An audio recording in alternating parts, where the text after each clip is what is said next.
नमस्कार मित्रांनो, मी नवीन भिडे आणि आपण पाहत आहात देश दर्शन डायरीज।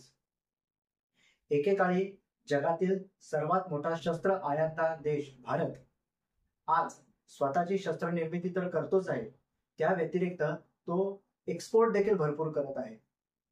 2014 मध्ये आधी मेक इन इंडिया आणि त्यानंतर आत्मनिर्भर भारत हे दोन उपक्रम सुरू झाले। ह्या दोन विचारांनीच भारताच्या शस्त्र निर्मिती उद्योगाला एक नवी दिशा दिली। चला तर मग पाहूया गेल्या 10 वर्षात भारताने शस्त्र निर्मिती उद्योगामध्ये घेतलेली उत्तुंग झेप आणि त्यामागे काय राजकीय दृष्टिकोन होता। 2014 पूर्वीची स्थिती। 2014च्या आधी भारत हा जगातील सर्वात मोठा शस्त्र आयातदार देश होता। आपल्या देशातील सैन्य दलांची बहुतेक शस्त्रे ही रशिया, अमेरिका, फ्रान्स आणि इस्रायल यांच्याकडून घेतली जात होती।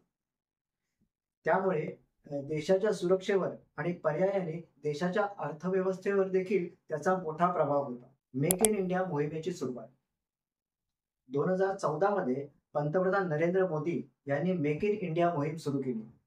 त्या मोहिमेचा उद्देश हा होता की भारत हा केवळ शस्त्र खरेदी करणारा देश न राहता शस्त्र उत्पादन करणारा देश देखील बनावा। तसेच या मोहिमेअंतर्गतच सरकारने खासगी क्षेत्राला देखील शस्त्र निर्मिती क्षेत्रामध्ये येण्यास प्रोत्साहन दिले। पूर्वी जी जबाबदारी केवळ सरकारी कंपन्यांवर होती, जसे HAL, DRDO किंवा BEL, त्यांच्या जागी आता Tata, Larsen and Toubro, Mahindra, Adani अशा खासगी कंपन्यांनी देखील शस्त्र निर्मितीमध्ये प्रवेश केला। नीतीत बदल 2016 आणि 2020 मध्ये डिफेन्स प्रोक्युरमेंट पॉलिसी म्हणजे संरक्षण खरेदी धोरण सुधारण्यात आले। काही इंडिजिनायझेशन लिस्ट तयार करण्यात आली। त्यामध्ये असे म्हणण्यात आले की काही शस्त्रे, वाहने व उपकरणे ही केवळ भारतातच तयार होतील, आयात केली जाणार नाहीत। त्यामुळे हजारो कोटींचा विदेशी खर्च वाचू लागला। काही महत्त्वाच्या प्रकल्पांची उत्तुंग झेप, जसे तेजस लाईट कॉम्बॅट विमान पूर्णपणे भारतात बनलेले, अर्जुन टँक, ध्रुव हेलिकॉप्टर, आकाश मिसाईल, पिनाका रॉकेट सिस्टीम यांची यशस्वी निर्मिती, INS विक्रांत भारतात बनलेली पहिली स्वदेशी विमानवाहू युद्धनौका, तसेच अरुणाचल ते अंदमान पर्यंतची रडार सिस्टीम्स। ही फक्त काही उदाहरणे आहेत, परंतु यांनी दाखवून दिलं की भारत आता संरक्षण क्षेत्रामध्ये स्वतःच्या पायावरती निर्भयपणे उभा आहे।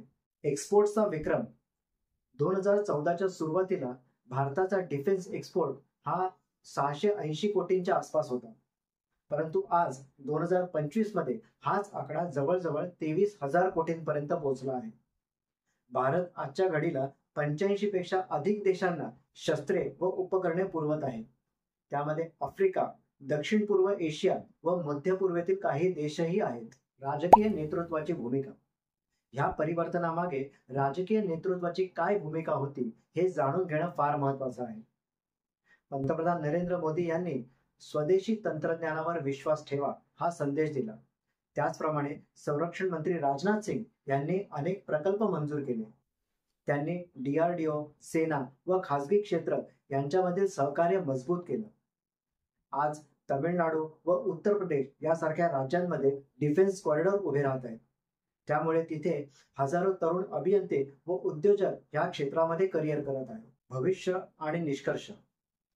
भारत आज केवळ स्वतःची सुरक्षा मजबूत करत नाहीये, तर जागतिक स्तरावरती एक रिस्पॉन्सिबल डिफेन्स एक्सपोर्टर म्हणून उदयास येत आहे।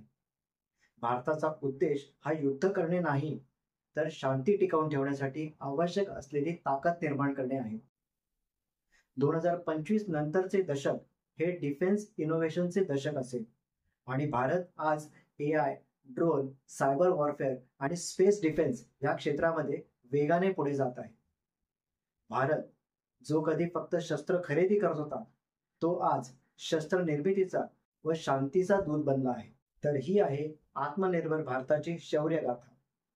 आयातदार ते निर्यातदार, भारताचा अभिमान। मित्रांनो, तुमचे याबद्दल काय मत आहे हे मला जरूर कमेंट बॉक्समध्ये कळवा। व्हिडिओ आवडला असल्यास व्हिडिओला लाईक व शेअर करा आणि चॅनलवरती नवीन असाल तर चॅनलला सबस्क्राईब देखील करा। धन्यवाद।